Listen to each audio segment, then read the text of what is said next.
Blood, bodies, bombardment, and the Israel-Hamas war has entered the 34th day of the conflict. As Israel continues to rain terror in Gaza, a 3-day humanitarian ceasefire in the enclave is also being negotiated, this after the G7 countries met in Japan. Now, Israel has opted for a ceasefire in return for the release of about a dozen hostages who were held by Hamas. This deal would enable more aid, including limited amounts of fuel, to enter the besieged territory of Gaza.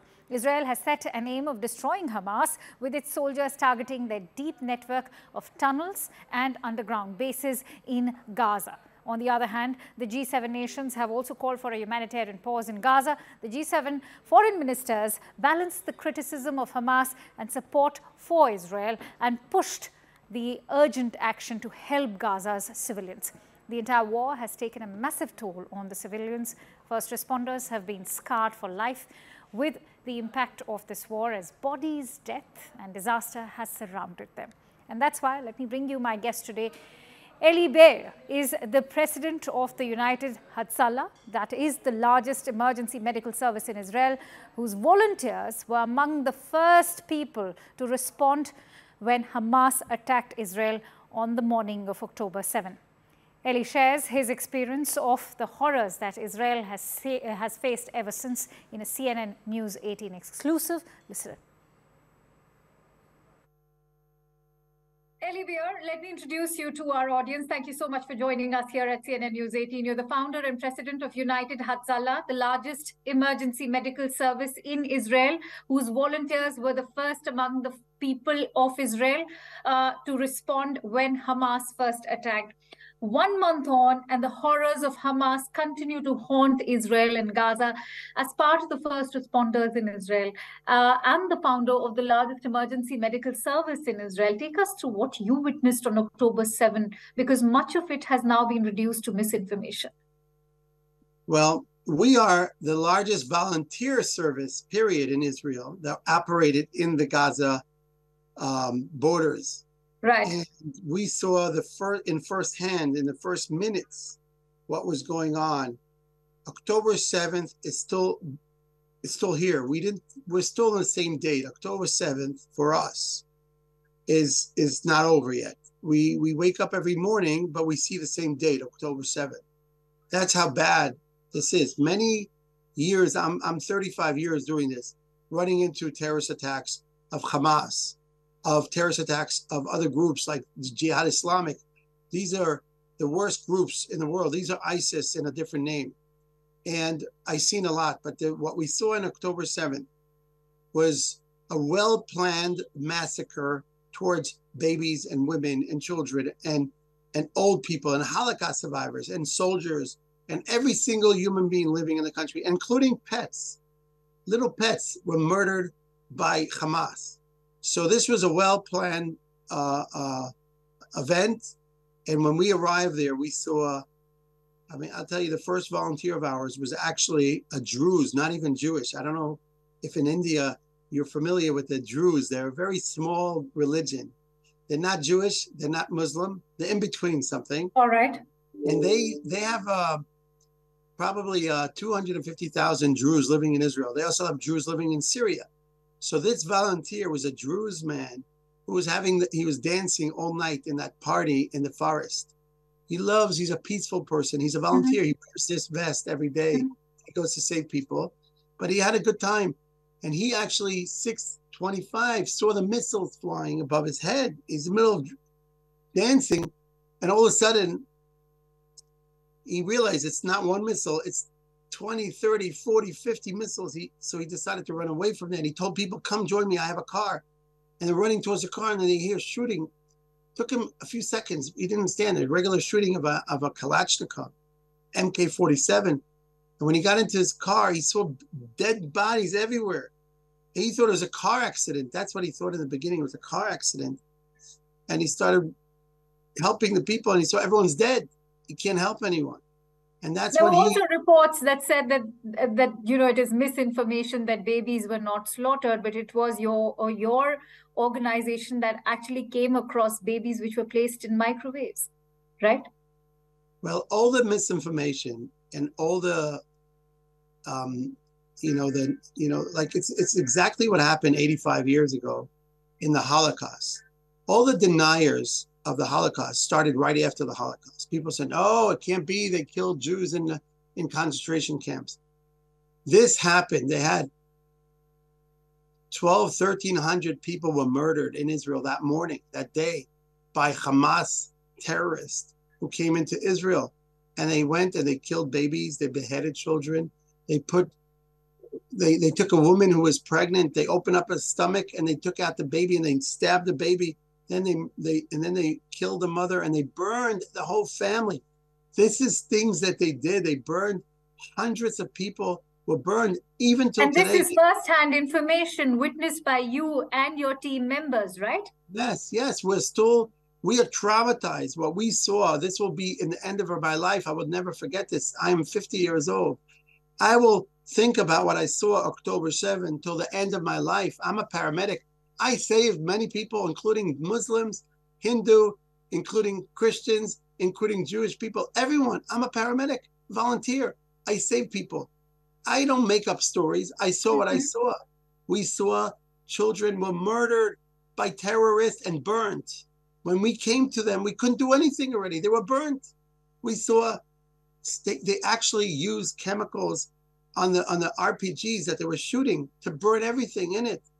This is new types of technology that we're using to kill people, and not only kill people, but also make sure that they like the Nazis did, that they wanted to burn and make everyone disappear.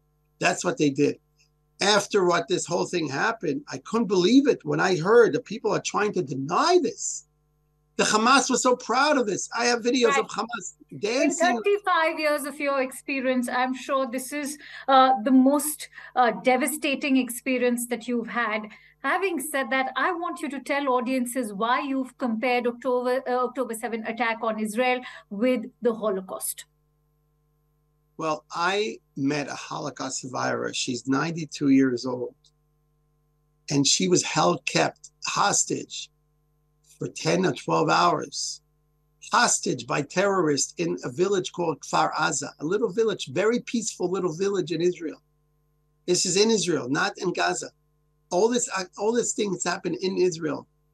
And she was hostage, and they took a whole family and they murdered her granddaughter. She was a Holocaust survivor from the Nazis in Germany. She saw her parents getting murdered by Nazis. And all of a sudden now she has to live the rest of her life, which is maybe only a few years or a few months left. She saw her own granddaughter getting murdered by a terrorist who took her granddaughter, and murdered her in front of her and purposely kept her alive so she should suffer. She was a 92. She said, "Why didn't they kill me? I didn't want to live. I don't want to live anymore." What I saw, this is my second Holocaust. She is a Holocaust survivor. Now she said, "This is my second Holocaust that I'm going through." This is why I call it a Holocaust. Sally, across the Arab world, Hamas is successfully selling its narrative of resistance. Is Hamas trying to humanize its terrorists through propaganda? Well, many years ago, I went to business school, and they taught me what is the difference between a mouse and a hamster. Really, they're both the same. Why people get rid of mice and not of hamsters. And they always taught me in business school, PR. That's the difference. Hamas and ISIS are exactly the same. Hamas kill people. They kill own people. Hamas kill people every single day. But they're doing it with a PR company. They have PR people working for them, the Hamas. ISIS, when they killed people, they killed exactly the same people. Like women who are not faithful. They kill them and they behead their heads. ISIS was doing it in front of the cameras. Hamas do it a little differently. It's exactly. Do you think there are Arab states also who are doing PR for Hamas right now? Definitely. Arab countries, Al Jazeera, and all the rest of the Arab big networks are doing PR for Hamas. Hamas are murderers, mass murderers. They're not only planning to kill Jews, by the way. They will get to India one day. They will get to America. They will get anyone, because anyone who doesn't believe in the Muslim faith, in their belief, supposed to be dying. You don't have to believe me. You know what? Go on their website. Go on the Hamas website and read what they say, the bylaws. The same exact bylaws as Al-Qaeda, the same exact bylaws of ISIS. And this is what they're planning to do. They're starting with the Jews because it's easier for them. They live here. But when they finish with us, they're going to go to Europe, go to America, and go to Asia, and wherever they could. Look what their plan is. Just look at read their books. Read. Don't be blinded. Just read what the Hamas is saying in their website. We want to kill anyone who's not faithful to Muhammad. No, in Hindu, they don't say whoever doesn't believe in our religion, we have to kill them. In Jews, you don't have to kill anyone who doesn't believe in Jews. By Hamas, you have to kill anyone who doesn't believe in their belief. But Al Jazeera, right now, is doing PR for terrorists. Let's take a moment to deep dive into the need for tactical pauses, as has been agreed by Israel, versus the need for ceasefire. Israel believes it cannot afford a ceasefire since that will help Hamas to regroup and re-strategize. But amid this military strategy, let's also keep the humanitarian cost of Gaza in mind. Is a ceasefire imperative for Gaza in your views? Well, definitely no. No ceasefire, and I'm a peaceful person. I love every human being. But right now, the only way Israel could protect the citizens of Gaza is if they leave that area like Israel asked them to leave. Israel right now has 1 million people who left their homes in the borders of Gaza and the borders of the north of Israel. Hundreds of thousands of people don't live there now. They move them out because they get hurt. Israel asked the people of Gaza every day, multiple times, please leave this area. We're going to demolish this area. This area is all terrorist area with tunnels, with missiles. We have hundreds of thousands of missiles aimed towards Israel, tens of thousands of missiles. We want to get rid of all the missile attacks on Israel. We are needed now, everyone from Gaza. Israel's begging them, leave the area. You know who's stopping them? The Hamas. The Hamas want the babies to protect them. Hamas are terrorists who want the babies to protect them.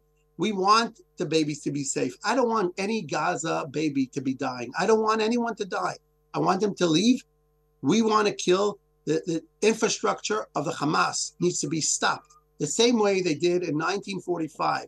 The Russians, the Americans were bombing, and the English were bombing Berlin to stop Hitler. Same thing. You couldn't have a ceasefire. It's either stop them. The only way to stop it, by the way, is if they surrender. The Nazis surrendered at one point, and the war is over. When the Hamas surrender, the war is over.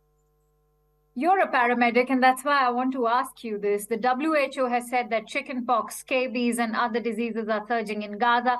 The UN chief has said that Gaza deaths show that something is wrong with Israel's tactics. How do you assess on UN's role and their stance in this war? Well, there is no other tactic besides getting rid of Hamas. That's the only tactic. And the only way to do it is fighting. Hamas is not a peaceful, negotiable thing. You can't negotiate with terrorists. They are terrorists. It's not another country. Like when some countries have fights and wars, you can negotiate and make a peace deal and finish, or a ceasefire. Hamas, we made ceasefires with them for 20 years. And every single time, if you remember, right away, they started killing again and shooting again. We had hundreds of thousands of missiles launched from Gaza to Israel over the years. It's a toll over our soul, our bodies. So many people died because of Hamas. This is over.